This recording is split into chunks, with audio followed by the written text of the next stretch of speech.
par les harceleurs, exploités en tout cas par eux. Le harcèlement scolaire avec des vidéos truquées, des images détournées par l'IA, la moquerie, l'humiliation répétée encore plus féroce avec ces outils de l'intelligence artificielle qui est sans limite. Élèves et professeurs ne cachent pas leur inquiétude. Reportage européen de Louise Salé dans le lycée Berthelot à Saint-Maur-des-Fossés dans le Val-de-Marne. Avec l'intelligence artificielle, le harcèlement scolaire prend de nouvelles formes. Des élèves s'amusent à trafiquer des photos qu'ils partagent sur les réseaux.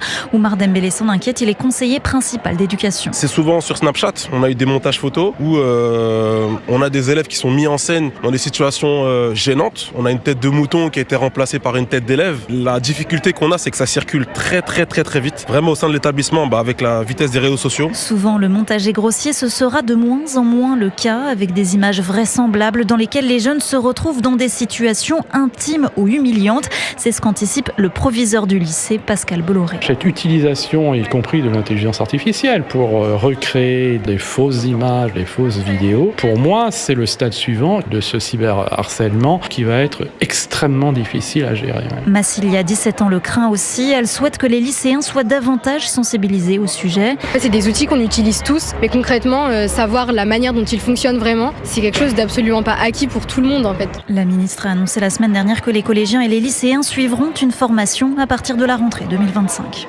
Un reportage européen de Louise Salé. Bientôt 3 années